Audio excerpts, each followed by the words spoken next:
Bom, pessoal, então hoje eu resolvi trazer aqui o consenso da ESPEN de 2025. Então, esse guideline ele saiu agora, começo de setembro. O último que nós tínhamos falando sobre essa parte de nutrição e cirurgia era de 2022, se eu não me engano. E a ESPEN, que é a Sociedade Europeia de Nutrição em cirurgia. Então, uma sociedade muito boa, que sempre quando eles trazem esses guidelines, trazem muitas informações importantes pra gente, principalmente porque eles trazem muitos pontos relacionados às cirurgias e até mesmo também às cirurgias de grande porte. Então, recomendo que para todo mundo aí que operam esses tumores do aparelho digestivo, outros tumores, até também de outras áreas, é um tipo de consenso que ajuda muito na nossa prática e realmente acaba mudando muito até as nossas condutas aí sempre quando a gente tem esses consensos. Começando aqui, né, o consenso ele traz 44 recomendações. Trouxe aqui as principais pra gente, as que eu julguei mais importante. Então, vou deixar também ali o link para você baixar aqui o consenso, se você quiser. E, bom, então, começando aqui o consenso. Então, ele vai trazer aqui, inicialmente, o consenso ele traz a definição dos pacientes que têm risco nutricional metabólico, né? Então ele até acrescentou isso a essa nomenclatura do consenso passado, ele só trazia como risco nutricional. Hoje em dia o consenso ele traz com essa denominação: risco nutricional metabólico e malnutrição relacionada à doença. Traz alguns dados aqui que a gente já até sabe, né, que os pacientes que serão submetidos à cirurgia por câncer, os pacientes em desnutrição, eles têm um fator de risco independente, então são fatores que são pacientes que têm maior risco de complicação e estão associados, esses pacientes têm uma maior taxa de mortalidade. Nada de grandes novidades para a gente, e aqui ele já traz os nossos primeiros critérios para a gente enquadrar esses pacientes em um risco nutricional ou não. Então, existe esses critérios de Gleam, então, que são divididos em critérios fenotípicos e critérios etiológicos. Então, em relação a esses critérios, o paciente, para ser considerado como um risco nutricional, esse paciente ele tem que pontuar pelo menos um dos critérios fenotípicos e um dos critérios etiológicos. Os critérios fenotípicos são aqueles pacientes que têm uma perda de peso não intencional, o paciente que tenha o IMC baixo e aqueles pacientes também sarcopênicos, ou seja, aqueles pacientes que tenham uma redução da massa muscular. Então, se o paciente tiver qualquer um desses critérios, esse paciente ele tem um critério fenotípico. Se o paciente tiver uma diminuição da ingesta alimentar, ou aquele paciente que tem uma grande carga de doença, ou uma grande carga ou uma doença inflamatória, então esse paciente ele tem ali o critério etiológico, né? Então ele precisa pontuar um do fenotípico e um do etiológico. Esse paciente ele vai ser considerado como um risco nutricional. E como é que dá esse diagnóstico de sarcopenia, né? Então o consenso e os últimos guidelines eles batem muito nessa questão da sarcopenia, como que nós podemos dar esse diagnóstico ou não para o paciente. E a melhor forma, então, inclusive tem alguns artigos que falam sobre essa questão da sarcopenia. Aqui o consenso da ESPEN de 2025, eles mencionam esse estudo que comparou os pacientes com desnutrição, comparando os critérios de Gleam e em relação a essa sarcopenia avaliada na tomografia e na impedanciometria. Então existe todo um cálculo tomográfico, radiológico para a gente dar o diagnóstico de sarcopenia. Então não é uma coisa tão simples aqui para a gente. Uma das coisas interessantes que esse artigo até traz é que assim, todo paciente que ele tem algum câncer do aparelho digestivo, a gente faz ali uma tomografia. Então a gente já poderia aproveitar essa tomografia e avaliar também a sarcopenia através desses critérios. Então são medidas totalmente ali radiológicas, e o radiologista ele tem que trazer esses dados para a gente. Então, é avaliado ali a musculatura a nível de L3. Então, pega toda aquela musculatura do psoas, do paraespinhal, do reto abdominal, e eles entram e realizam alguns cálculos comparando ali a vértebra com a musculatura. Então, ao final dessa avaliação, eles vão ter aqui alguns índices e a depender o paciente vai ser considerado com sarcopenia ou não. Então realmente aqui é um tipo de avaliação muito específica da radiologia, só para a gente entender que a melhor forma é essa e quem precisar em algum momento precisa ter essa tomografia em mãos. Já uma outra forma de a gente dar esse diagnóstico de risco nutricional e que até a gente já utiliza há algum tempo e utiliza mais na nossa prática são esses critérios aqui que o consenso inclusive recomenda que nós utilizemos esses critérios. Então se o paciente tiver qualquer um desses critérios a seguir aqui, ele vai ser considerado como risco nutricional. Quais são esses critérios, né? Então, aquele paciente que tem uma perda de peso de mais de 10% em 6 meses, um IMC menor que 18,5 ou uma albumina sérica menor do que 3. Então, se o paciente tiver qualquer um desses, esse paciente também tem um risco nutricional. Se o paciente tem um risco nutricional, esse paciente ele precisa ser avaliado por uma terapia nutricional e muito provavelmente essa cirurgia desse paciente precisa ser postergada ali para 7 dias, para após uns 7, 14 dias mais para frente. Existe também esse critério aqui que são alguns scores, alguns screens que são até um pouco mais complexos também, né? Então dê uma olhada nesses screens aqui, são bem trabalhosos também para quem quiser procurar aí, é bem tranquilo de achar na internet também. Mas geralmente esses critérios que a gente falou aqui é muito mais prático, a gente consegue utilizar na nossa prática. Bom, e falando então sobre o jejum perioperatório, que é uma questão também que de vez em quando gera um pouco dúvida em nós cirurgiões. Bom, então bem estabelecido aqui que o paciente ele pode ter ali, se o paciente não tiver nenhum risco de broncoaspiração, não tiver nenhum tipo de mau esvaziamento gástrico, o paciente, o jejum necessário ali para alimentos sólidos serão ali de 6 horas pré-cirurgia e de jejum para líquidos claros a gente precisa somente de 2 horas. Então se o paciente se alimentou com alguma coisa sólida 6 horas, para líquidos claros 2 horas. E isso vai muito de encontro com o que a gente sabe da fisiologia do esvaziamento gástrico, que geralmente o estômago tem ali um tempo de esvaziamento entre 60 a 90 minutos. Então se o paciente fizer alguma ingesta de líquidos claros ali até 2 horas antes, a gente não tem o maior risco de broncoaspiração para aqueles pacientes. Lógico, se o paciente não tiver algum outro risco, não tiver numa situação de urgência e emergência. E traz a questão, a recomendação número 3 aqui, então essa recomendação de a gente oferecer para o paciente 2 horas antes bebidas que são ricas em carboidratos. Então o paciente pode fazer ali o uso, né, tomar ali alguma bebida que é mais rica em carboidrato até 2 horas antes da cirurgia. Geralmente nós utilizamos ali 400 ml da maltodextrina a 12%, né? Então existem várias formulações também que a gente pode até encontrar no mercado para isso daqui, e traz algumas explicações sobre os benefícios de você fazer essa suplementação 2 horas antes da cirurgia. Então traz toda uma explicação aqui. Os pacientes que fazem a utilização, principalmente em cirurgias maiores, foi demonstrado que os pacientes podem ter uma menor taxa de estresse oxidativo, mostrando também que os pacientes têm uma melhora dos níveis séricos de vitamina C. Então existem vários benefícios para esses pacientes. E resumindo, nos pacientes que fazem ali a suplementação de carboidrato via oral 2 horas antes, os pacientes também têm uma melhora do controle glicêmico pós-operatório.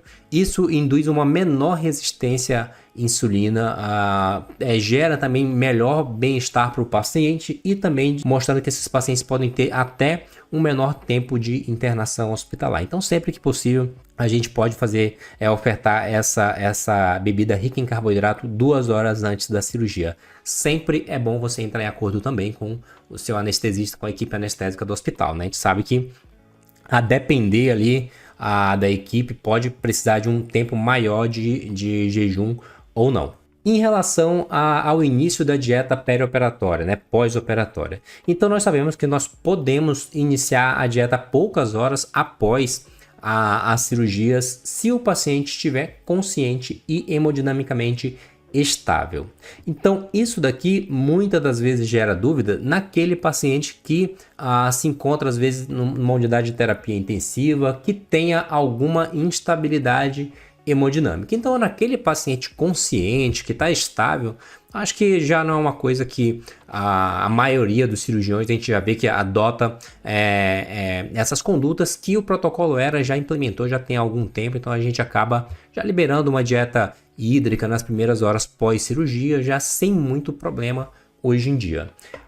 Muitas das vezes gera dúvida aquele paciente que, por exemplo, tá ali na UTI, está um pouco mais grave, pode estar utilizando um pouco de droga vasoativa, então a gente fica ali na dúvida se pode ou não iniciar uma dieta oral ou até uma dieta via sonda nasointeral. Então, o que a gente utiliza como um grande parâmetro? Principalmente aqui o lactato sérico.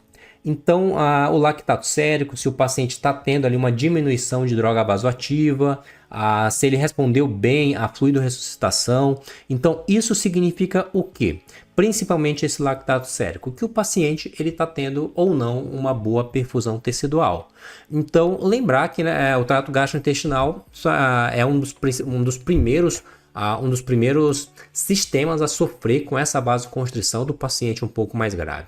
Então, se você tiver um paciente um pouco mais grave, é interessante que você dose aquele lactato. Um lactato que está diminuindo, que está tendo aquele clareamento do lactato, a gente interpreta que esse paciente está tendo uma melhor perfusão e se eu iniciar uma dieta enteral, por exemplo, esse paciente vai ter uma boa absorção de nutrientes. Então, aquele paciente que está mal perfundido, não adianta muito a gente estar iniciando uma dieta enteral para ele, que a gente sabe que muito provavelmente esse paciente não vai ter uma boa absorção de nutrientes. Então isso aqui é um grande parâmetro para a gente utilizar a diminuição do lactato sérico, os níveis que aquele paciente está utilizando de droga vasoativa. Então quando começa a diminuir, o lactato começa a entrar na faixa da normalidade, a gente pode iniciar sem muito problema. E para aqueles outros pacientes das cirurgias eletivas que a gente faz, as cirurgias de cólon e reto, né? Então as cirurgias coloproctológicas, as colectomias, as retossigmoidectomias.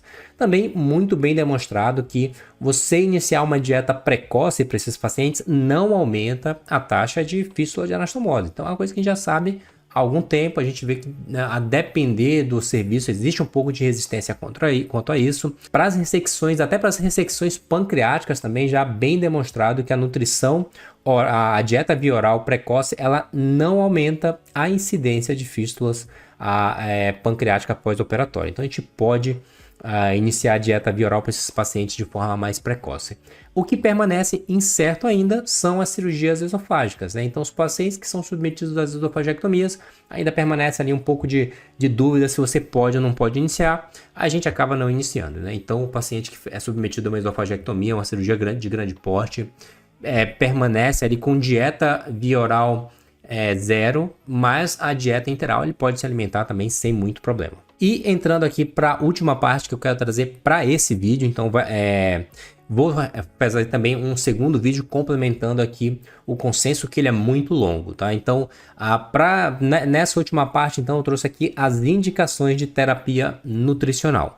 Então, depois que a gente tem aquele risco nutricional, né? Então, aquele paciente, a gente já vai avaliar aquele paciente de uma melhor forma, tá? E isso daqui é o que vai indicar a gente fazer essa terapia nutricional ou não. Então, todos os pacientes que serão submetidos a cirurgias maiores, eles precisam ter essa avaliação nutricional.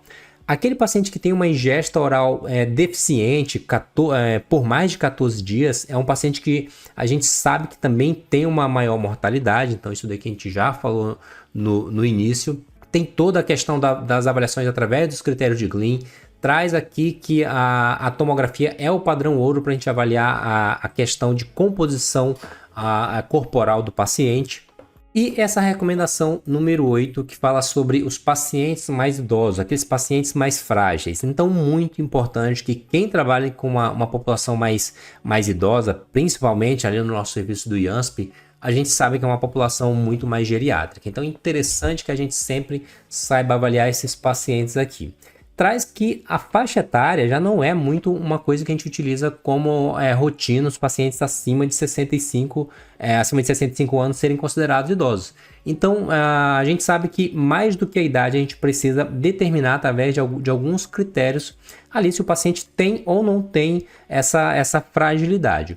Existem vários sistemas de pontuação aqui para a gente avaliar esse paciente. Desses scores que eu pesquisei, Um dos que parece ser muito utilizados ali na prática é esse critério de fragilidade, esse CFS.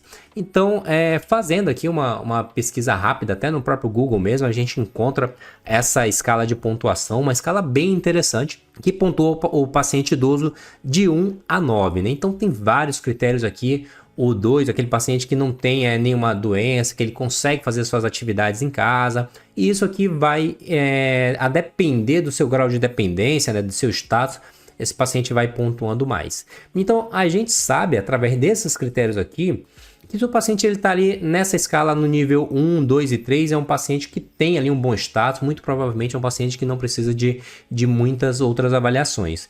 Já aquele paciente que pontua ali do nível 4 em diante, talvez esses pacientes aqui eles sejam melhor bem avaliados pela geriatria. Então, esse CFS, ele parece ser muito mais ali até um tipo de teste de rastreio para a gente avaliar um paciente que precisa de uma avaliação do geriatra. Então, interessante que a gente utilizar para o paciente mais idoso. É uma coisa que sempre é interessante a gente ter essas escalas, que a gente sai um pouco da subjetividade e tem ali um pouco mais de objetividade para avaliar esses casos. E entrando então aqui realmente na recomendação 9 sobre essa terapia nutricional. Então, aqueles pacientes que têm ali uma expectativa de permanecer em jejum via oral por 5 dias, esses pacientes eles precisam ser submetidos a uma terapia nutricional imediatamente. E também aqueles pacientes que não consigam se alimentar pela via oral, ou seja, que eles não consigam atender suas necessidades calóricas diárias em mais de 50%, né? Ou seja, se aquele paciente tem uma ingesta de menos de 50% das suas necessidades diárias, esse paciente também precisa de uma terapia nutricional. Sempre a gente vai preferir a via enteral para fazer essa terapia nutricional, então pode ser tanto a via oral como de sonda nasoenteral, exceto nas situações de obstrução intestinal, paciente que tem a peritonite, suspeita de isquemia mesentérica, choque séptico, né, um choque grave, fístulas de alto débito e sangramento gastrointestinal. Tirando isso, geralmente a gente vai preferir sempre a via enteral. Para aquele paciente também que a gente espera que nos próximos 3 a 4 dias ele não consiga ter uma ingesta via oral adequada, a gente pode fazer uma combinação de dieta via oral, de dieta enteral e também de nutrição parenteral. Interessante também que a gente pode sempre associar as formas de terapia nutricional.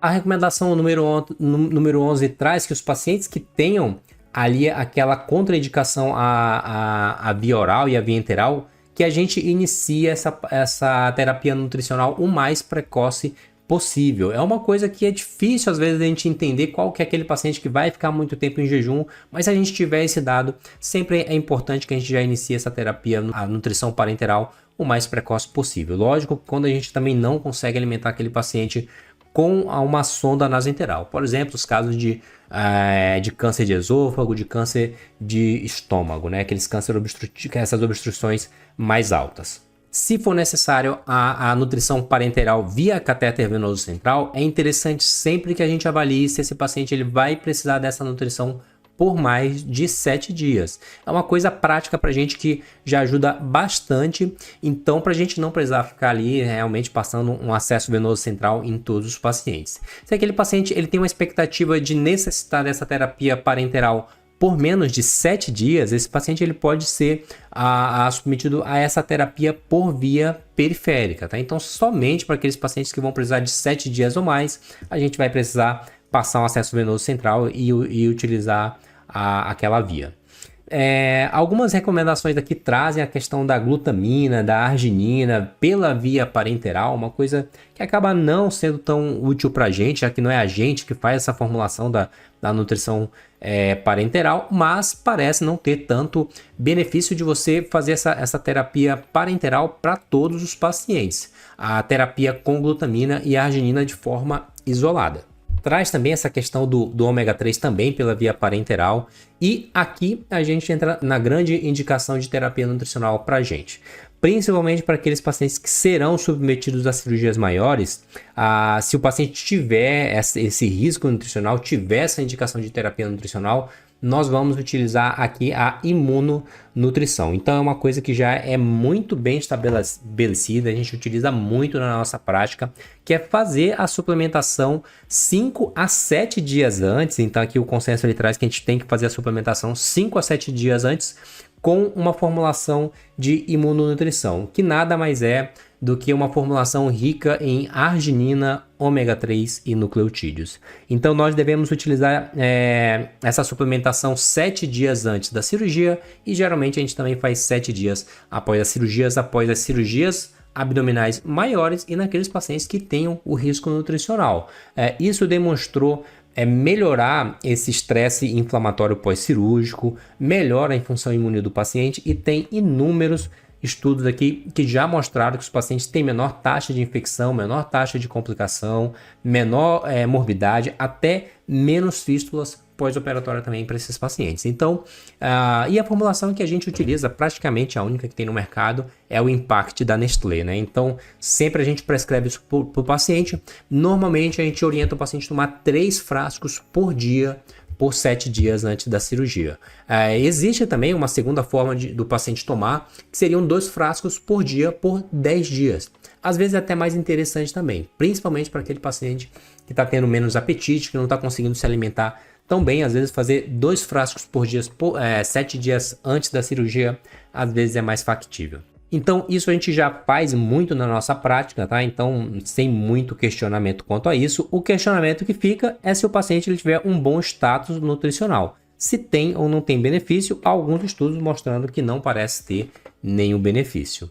Indo para essa parte final, existe um ponto aqui novo no consenso, que não tinha no outro, que é em relação a essa modulação da microbiota intestinal. Ou seja, você fazer uma suplementação de probióticos e simbióticos antes da cirurgia. Então, uma coisa que é muito recente, já vem aqui alguns estudos mostrando que tem benefícios para esses pacientes, os pacientes tendo menor complicações pós-operatórias, tendo inclusive menos fístulas de anastomose. Então é algo que eu acho que pode ser que a gente veja para os próximos anos aí essas recomendações de fazer uma suplementação de probióticos e simbióticos antes da cirurgia, né? Então já tem aqui algumas recomendações, mas ainda nada de tão forte aí para a gente estar utilizando da nossa prática. A gente acaba a gente ainda não está utilizando muito essa questão do probiótico antes da cirurgia. Bom, então isso daqui é o que eu queria falar nesse vídeo. Não deixa de se inscrever no canal, compartilhar aí com outros colegas de profissão,